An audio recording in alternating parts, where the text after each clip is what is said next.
Selamat pagi teman-teman kerabat semua, semoga selalu dalam keadaan sehat walafiat beserta semua keluarga.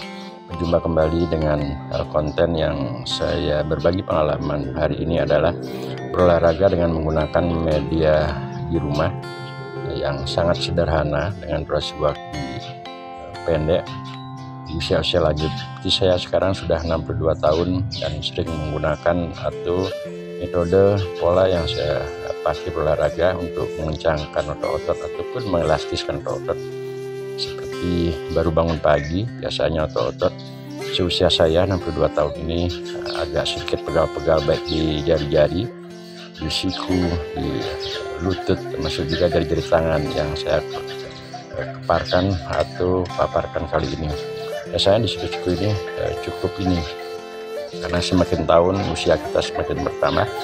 Nah, untuk mendapatkan keelastisitasan otot-otot agar kita dapat melakukan aktivitas baik otot-otot yang ada di paha, di lutut, di pinggang, pinggul seperti saya tunjukkan tadi, saya biasa menggunakan metode-metode yang sangat sederhana menggunakan media di rumah seperti sekarang ini adalah kursi, ya, tempat duduk yang teman-teman semua ketahui.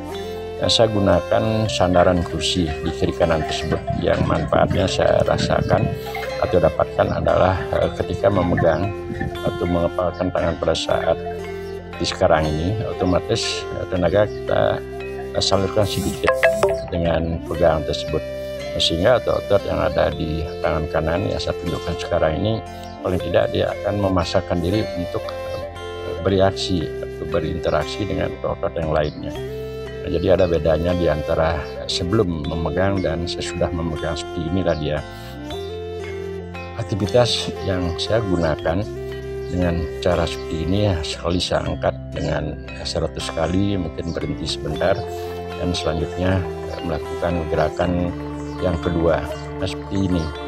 Jadi gerakannya saya katakanlah seperempat kayak orang push up begitu, teman-teman.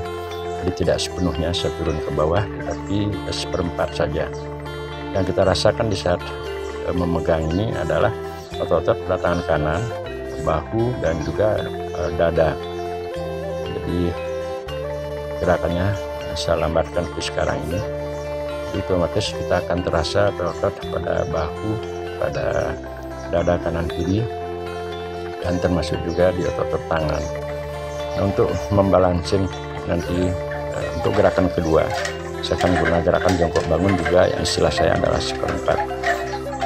Saya peragakan seperti ini. Jadi hitungannya bisanya kalau awal saya ambil biasanya 100 kali dengan sambil melakukan gerakan ini, pelan pun boleh, cepat pun boleh, tergantung sekarang. Untuk melakukan gerakan yang simpel sekarang ini, sebagai pengalaman saya, mesti kita harus menjiwai, artinya gerakannya segitu saja, kan, tetapi kita lebih mempolakan, rasakan otot-otot yang ada pada dada. Nah, sekarang gerakan kedua untuk mengelastiskan otot pada pinggang, otot paha, kiri kanan dengan melakukan jongkokan naik turun seperti peragaan ini. Dia akan terasa sekali walaupun angkatannya hanya seperempat saja, artinya tidak terlalu tinggi, hanya sekedar untuk mengangkat, namun tetap apa yang saya sampaikan di beberapa video sebelumnya. Rasakan otot-otot pada pinggang, pinggul dengan posisi boleh sekali tegak lurus antara pinggang pinggul dengan punggung, dan juga sekali lakukan bungkuk. Variasinya bisa-bisa saja, dengan catatan bagi saya yaitu adalah lebih bagus menggunakan jinjitan kaki. Jadi ujung kaki kanan dan kiri kita jinjitkan dan selanjutnya melakukan gerakan di peragaan. Nah, ini kita lakukan sekali adalah bungkuk, sekali juga kita lakukan dengan posisi tegak. Rasakan otot-otot sekali lagi dengan otot-otot yang di pinggang, pinggul. Nah, boleh saya katakan gerakan ini adalah bolak-balik seperti ini aja. Dan setelah itu kita kembali lakukan ini. Namun makna ataupun yang saya maksud lebih menjiwai dalam melakukan gerakan ini adalah gerakan sekarang ini kita sendiri fokus pada otot-otot pada bahu, otot pada dada.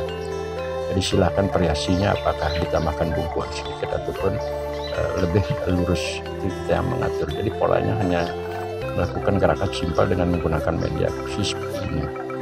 Setelah melakukan jongkok mungkin 100 kali dan selanjutnya kembali lagi. Jadi harus sekali kita lebih cari perbandingan. Kalau sebelum melakukan gerakan itu tadi dengan sesudah melakukan, kita harus dapatkan perbedaan.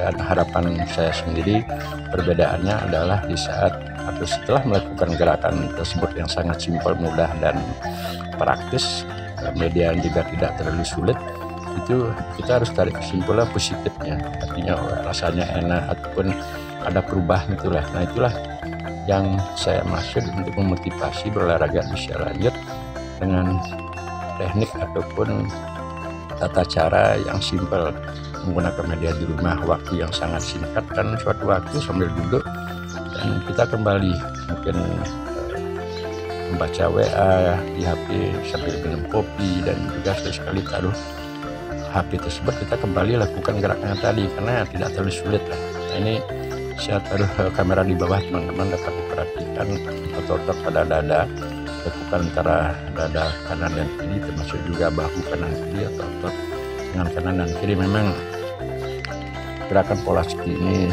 dari bujang saya lakukan, dan juga di saat itu berpikiran gimana caranya untuk melakukan metode atau cara berolahraga di usia lanjut agar tidak memerlukan waktu terlalu lama dan juga media yang sulit itulah. Nah, maaf aja teman-teman tidak bermaksud untuk apa-apa. Kalau kita melakukan olahraga keluar ya tentu secara tanpa disadari itu harus memerlukan waktu, kedua juga transportasi dan banyak waktu juga. Nah kalau di rumah kita bisa menggunakan pakaian santai atau uniform santai. Saya tadi habis bangun pagi ya minum kopi, terus lakukan bersih-bersih sedikit di halaman rumah, dan cukup juga ada pohon kamboja, daunnya jatuh, dan kita bersihkan. Setelah itu saya lakukan gerakan ini barang 5 menit atau 10 menit gitulah. Nah inilah teman-teman, jadi